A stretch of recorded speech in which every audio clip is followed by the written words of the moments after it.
Florence, the city of the flower.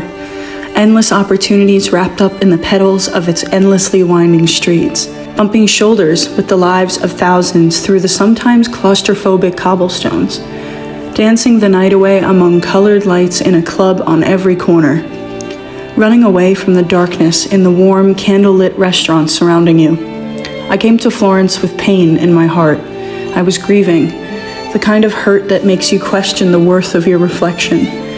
There was nothing more that I wanted than to bury my head in the same sheets I've had since I was a young girl. When I arrived, my new bed was constantly soaked in fresh tears. I resented the apartment walls as they stared back at me. I pulled my knees to my chest and scribbled away in my journal, counting down the days as if they were a prison sentence. I threw towels over my mirror. I couldn't bear to look at myself. I couldn't understand why the world would put me in so much pain, so much I could barely breathe, then toss me into one of the most beautiful countries in the world. I became even more disgusted with myself because I wasn't grateful enough. It was a horrible cycle of avoiding the leering eyes of salesmen as I walked home every day, desperately praying my family members would pick up the phone when I called, because the only relief from it all was hearing their voices and checking the date of my plane ticket home. If I could leave Florence, I could fix it. I could be happy if I just got this over with, and the days couldn't end fast enough. But with time, I fell in love with Florence. It wasn't the kind of romance like fire, exploding in hot passion, burning bright, and dying just as quickly.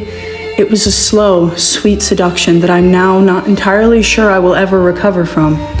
With each passing day, the waters below the Ponte Vecchio called to me as the ripples glittered like onyx gemstones at night. I stood at that bridge every single day. No matter where my day started, it seemed as though my feet always carried me there. I ran my tired hands over the grooves in the ancient stone, breathing in the Italian air. On that bridge, I let it all go. I spoke to that place every night until my cigar was ash and my voice was raw. I let tears sink into the water as I gazed at the moon. Soon, it truly hit me that I was on the other side of the world, that I could be whoever I wanted to be.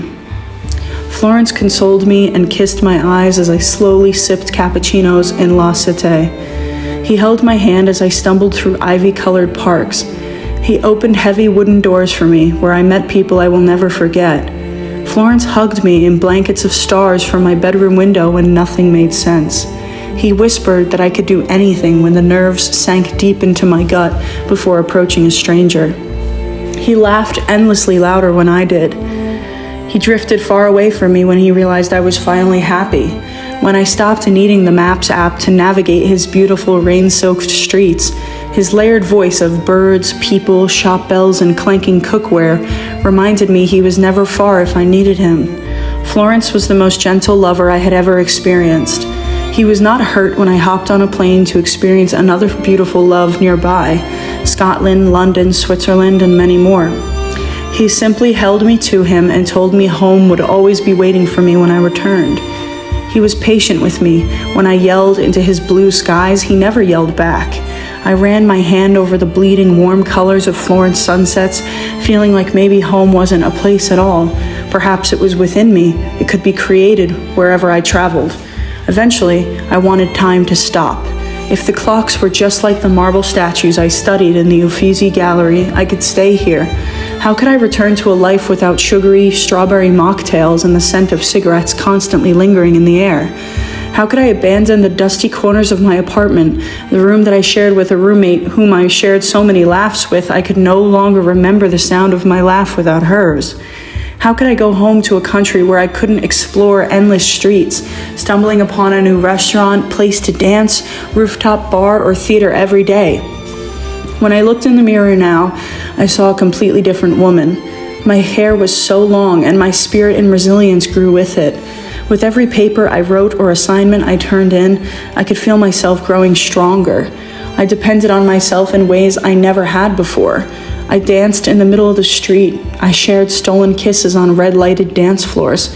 I wrote letters and sent postcards. I swam under the light of the moon. I stuck up for myself. I learned, I breathed, I loved, I explored, I forgave, I trusted. No matter where I went, who I met, or what I tried, I always came back to Florence, to where Florence and I truly first met, the Ponte Vecchio. That bridge was the starting point for the greatest transformation of my life. I shed a layer of skin every time we met, retiring my old beliefs and self to the watery depths where they belonged. So as I write this, sitting in the very room that I once dreaded coming home to, I can tell you this. Florence was the great love of my life. He taught me more than I ever expected he could. But the true beauty is now the love with which I approach myself. The most incredible gift he gave me in the end was a reflection, unobstructed by insecurity or judgment. And with it, for the first time, I could finally see myself.